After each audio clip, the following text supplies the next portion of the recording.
Δεν ξέρω τι μου συμβαίνει πλέον. Δεν έχω κανέναν έλεγχο πάνω.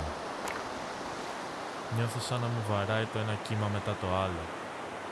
Αλλά εγώ να μην μαθαίνω τίποτα από αυτό. Είναι σαν να ζω τη μέρα της μαρμότας, ξανά και ξανά. Αλλά μαζί με όλους τους άλλους ψαχνά κι εγώ. Δεν ξέρω καν σε τι φταίω. Νιώθω λες και για ό,τι μου συμβαίνει φταίω εγώ. Ότι το κάνω στον εαυτό μου. Ότι μου καταστρέφω την ίδια μου τη ζωή, επίτηδες. Γιατί κατά βάθος με μισώ.